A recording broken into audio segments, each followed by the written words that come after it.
प्रभु यीशु के सामर्थ्य नाम में आप सबको जय मसीह की। Praise the Lord. आइए आज के सुंदर दिन के लिए हम प्रभु का धन्यवाद करें। आइए मेरे साथ पहला कुरिन्थी उसका 1 अध्याय और उसके वचन 4 को निकालिएगा। यहाँ इस प्रकार से लिखा है, मैं तुम्हारे विषय में अपने परमेश्वर का धन्यवाद सदा करता हूँ, इसलिए कि परमेश्वर का यह अनुग्रह तुम पर मसीह यीशु में हुआ। Hallelujah, praise the Lord. प्रभु के लोगों, पहला कुरिन्थी की पत्री अर्थात कुरिन्थिस नगर को, कुरिन्थी शहर के लोगों को प्रेरित पौलुस पत्री लिखता है और वो प्रशंसा करता है कलीसिया का अगवा होने के नाते। वो बताता है परमेश्वर के प्रेम को, परमेश्वर के उस आनंद को, परमेश्वर के उस अनुग्रह को। हालांकि कलीसिया वर्तमान समय में पीड़ा से, तकलीफ से होकर गुजर रही थी। कई प्रकार के दबाव थे, चर्च के अंदर में कई प्रकार की समस्याएं थी, परंतु फिर भी एक अगवा होने के नाते वो परमेश्वर के द्वारा प्रदान की अच्छी वस्तु की ओर कलीसिया का ध्यान आकर्षित करता है। प्रभु के लोगों, यदि आप मसीह के साथ चल रहे हैं, कई बार आपके जीवन में उतार चढ़ाव आते हैं। जैसे आप रास्ते में चलते हैं तो कई बार आपके पाँव के नीचे कंकड़ भी आ जाते हैं, कंकड़ पत्थर आते हैं, ठोकर लगती है। कभी रास्ता जो है वो कभी कहीं पर गड्ढा होता है, कहीं पर प्लेन, कहीं कुछ। तो क्या इसके कारण कि रोड खराब है, क्या इसके कारण कि कंकड़ पत्थर हमारे शरीर पर लग रहे हैं, पाँव पे लग रहे हैं, या फिर धूल मिट्टी है, क्या हम चलना छोड़ देते हैं? कदापि नहीं। हम चलते हैं, हम आगे बढ़ते हैं। इसलिए आगे बढ़ते हैं क्योंकि हमें मालूम है इन सब का होना आवश्यक है। प्रभु के साथ चलते चलते कई बार, परमेश्वर के साथ चलते चलते कई बार आप भी इन परिस्थितियों का सामना करते हैं। पर प्रभु के लोगों, हम शैतान के निराशा की तरफ ना जाएं, शैतान के द्वारा प्रदर्शित निराशा या गलत चीज़ों की ओर ना देखें, परंतु यीशु की ओर देखें, प्रभु की ओर देखें। क्योंकि पौलुस को देखिए, पौलुस, परमेश्वर के वचन में ऐसा लिखा है, पौलुस कलीसिया का ध्यान परमेश्वर के द्वारा प्रदान की गई अच्छी बातों की ओर लेके जाता है। हालेलुया। जरा ध्यान से सुनिएगा, यहाँ इस प्रकार से लिखा है परमेश्वर के वचन में, मैं तुम्हारे विषय में अपने परमेश्वर का धन्यवाद सदा करता हूँ। हालेलुया। हमेशा धन्यवाद करता हूँ तुम्हारे लिए, उन भलाइयों के लिए जो प्रभु ने तुम्हारे विषय में किए हैं। प्रभु के लोगों, यीशु मसीह के स्वभाव को देखिए। तकलीफ के स्थान पर मिस्र के लोगों को जरा देखिए, मूसा के जीवन को देखिए। मिस्र से जो लोग निकले हैं, मूसा के साथ कनान जा रहे थे, कितने कुड़कुड़ाहट बुड़बुड़ाहट था। रोटी नहीं है, खाने को नहीं है, पीने को पानी नहीं है, अच्छा चिकन मटन नहीं मिल रहा है, मांस नहीं मिल रहा है, कुड़कुड़ा रहे हैं। क्या उन सारी परिस्थितियों का सामना मूसा नहीं कर रहा है? क्या हारून नहीं कर रहा है?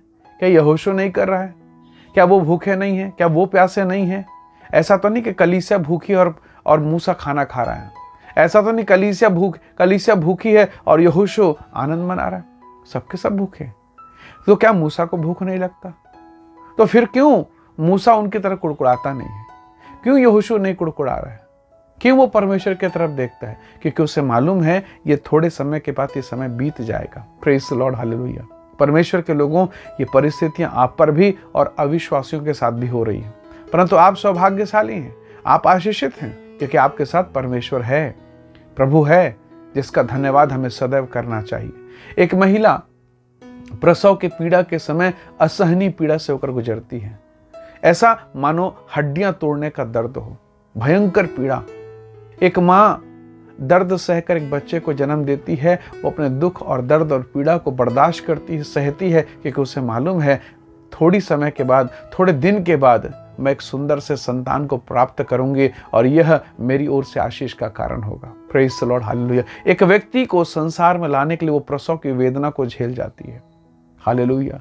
परमेश्वर के लोगों, अगर वो उस प्रसव की वेदना को ना सहे तो क्या कोई नया जीवन इस संसार में आएगा? क्या नई सृष्टि इस संसार में आएगी? असंभव है। यीशु के प्रेम को देखे, क्रूस पर उसके साथ बदसलूकी किया गया, उसे पकड़कर उसे क्रूस पर कीलों से ठोककर लटकाकर मार दिया गया। गसमनी के बगीचे में जब लोग उसे गिरफ्तार करने आते, यीशु ने कहा मैं हूं, और लोग दूर फेंका गए, दूर झटके के साथ फेंका गए, गिर गए, जमीन पर, भूमि पर लौटने लगे। अमेजिंग, अद्भुत। तो क्या वही यीशु फिर से उन्हें गिरा नहीं सकता? क्या वही यीशु उन्हें खत्म नहीं कर सकता, नाश नहीं कर सकता? पर नहीं, उसे मालूम है इस पीड़ा के आगे वो आनंद है, इस पीड़ा के आगे पापियों का उद्धार है, इस पीड़ा के आगे पापियों के लिए स्वर्ग का दरवाजा खुल जाएगा। परमेश्वर के बेटे और बेटियों, हो सकता है आज आप पीड़ा के दौर से गुजर रहे हैं, इंतज़ार कीजिए। जब आप पीड़ा के दौर से गुजरते हैं, आपका प्रभु आपके साथ रहता है और वो आपको आशीष देगा, आपके जीवन पर अनुग्रह करेगा। परमेश्वर की ओर देखें, परमेश्वर की ओर निहारें। प्रभु से कहें कि परमेश्वर मैं अपनी आंखें तेरी ओर लगाता हूँ। प्रभु निसंदेह आपको आशीष देगा। इसलिए पौलुस के समान हम आशावादी हो जाएं।